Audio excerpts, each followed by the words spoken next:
Hello viewers, welcome to my channel again. Today I'm going to discuss about the anatomy of the stomach, the rule of two. The stomach, as you are all aware, is a muscular bag that is the widest part of the gastrointestinal tract. The stomach has two surfaces.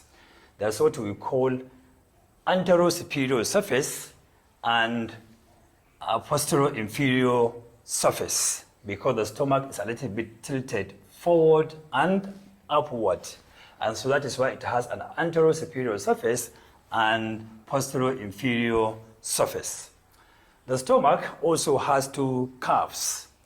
It has a lesser curve where the lesser omentum now attaches, and then it also has the greater curve or the greater curvature. And so it is from this greater curvature that the greater omentum now attaches. The stomach also has two notches.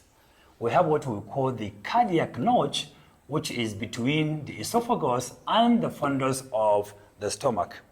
And then the second one is what we call the incisura. So this incisura is the junction between the stomach body and the pyloric antrum itself. So again, the stomach has two ends, what we call the cardiac end or the esophageal end and the pyloric or duodenal end.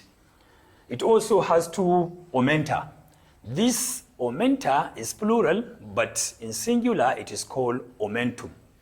So it has what we call the lesser omentum that attaches at the lesser curvature of the stomach, and we also have the greater omentum, which attaches at the greater curvature of the stomach. This greater omentum is also called the policeman of the abdomen, because when somebody has an intra-abdominal infection, this greater omentum tends to wolf the infection. And by so doing, the greater omentum tends to prevent the spread of the infection within the intra-abdominal cavity. Stomach generally also has two parts, what we call the body of the stomach, which is the large chunk of the stomach itself, and then the pyloric part, which is the pyloric antrum, and so the stomach has two parts. The stomach also has two peritoneal coverings. There is what we call the anterior layer of the peritoneal membrane, which covers the anterior superior surface of the stomach, and then there's also the posterior layer of the peritoneal membrane, which also covers the posterior inferior surface of the stomach. Similarly, the stomach has two orifices. These orifices include the esophageal orifices, through which the esophagus now empties its content into the stomach, and then the stomach now empties into the duodenum through the pyloric orifice or the duodenal orifice. The stomach also has two bulges. These bulges include the fundus of the stomach, which is just behind the cardiac notch, which is this one, and then it also has the antrum, the pyloric antrum, which is here between the body and the duodenum. The stomach also has two continuation, and so this continuation above the stomach is continuing with the esophagus, while from below the stomach continues into the duodenum. Similarly, the stomach is being supplied by two nerves. The first one is the sympathetic nerves that supply the stomach, and the second one is the parasympathetic nerves. Similarly, the lesser curvature of the stomach, which is this one, is being supplied by two arteries.